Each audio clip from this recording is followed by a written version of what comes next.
want to talk a little bit about bearing each other's burdens. In Galatians 6:2, this is the New Living Translation.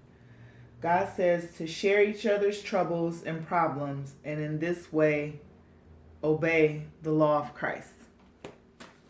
When we share each other's burdens, we are essentially we're listening to the things that they're going through, the things that are oppressing them, where they're struggling, the areas that they're struggling in.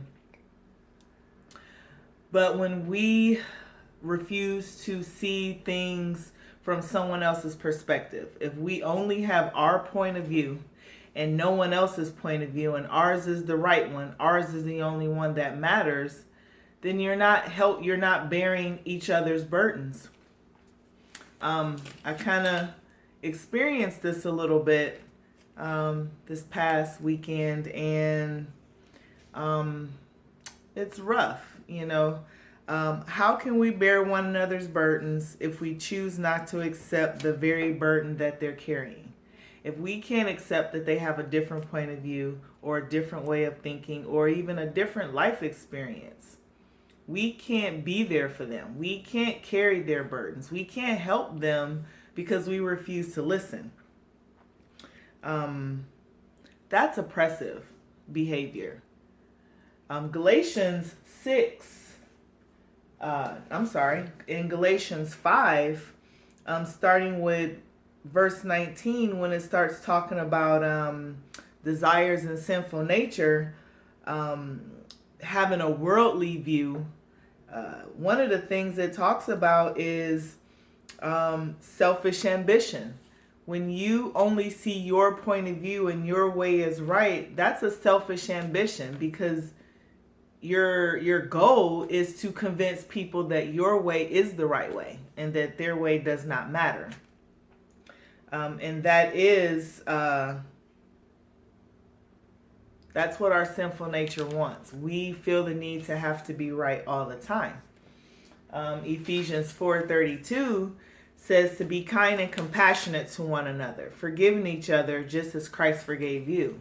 So with the oppressive behavior of your way being the right way all the time, it leads to unforgiveness, because if I don't agree with you and you get upset with me, it can cause unforgiveness. We have to be compassionate. We have to be there for one another. When we can't see other people's point of view, it'll make people shut down. Why would I want to share my problems? Why would I want to come to you for prayer for healing, or just something to help me get through the day, because I may be having a rough time, and you're really not sharing the load of my burden, which Christ calls us to do. Why would I want to come and talk to you about anything? Why would I want to share my ups and my downs with you? Because you've already made up in your mind that I'm wrong and it should be your way. And this can happen not just in friendships, but even in marriages. As spouses, we have to understand that when you get married, you're bringing two different personalities, two different upbringings, two different sets of morals and values to the table. And you have to be willing to look at things from your spouse's point of view. It doesn't mean that you're wrong or even they're wrong. You both could actually be right. But it causes tension, lack of communication. When you want to talk to them about something and they immediately shut you down, you don't feel the need to share. You don't want to share. And so each of you are walking around with these hurts. And it'll cause friction in your marriage. Even with our children.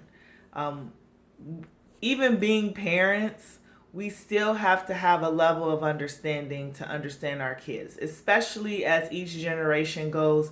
There's a different type of mindset that parents nowadays have to deal with.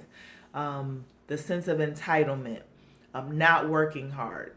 I remember chores. You did all the chores. You washed the dishes. When you had the kitchen, you had the whole kitchen. The dishes, sweep and mop the floor, take out the trash, put the dishes away after you wash them, put the food away. I broke my chores up in the kitchen with the three of my kids, and you'd have thought that the world was ending because there's three of them, and they all got like a chore and a half. You have to come at it from a different mindset. Okay. So we had to change that mindset because, you're going to stop complaining. But my point is, we have to be willing to accept, not accept, that's not really the right word, but at least be mindful of how other people feel, their values, their opinions, their upbringing, their culture. A lot of marriages have problems because it's a cultural barrier. Accepting that your wife is not of your country, and so her view of what a wife should be, her upbringing of what a wife should be, would be different than if you were back in your country. So just keep in mind that if we are to share in each other's burdens, like the Lord asks us to do, then we need to make sure we are willing to be open, that we are willing to sometimes agree to disagree. It doesn't mean that what they think or what they say isn't valuable, and it doesn't cancel out your upbringing or what you think is valuable or right or just. We just must be willing to listen to the other. Okay? You guys have a good evening.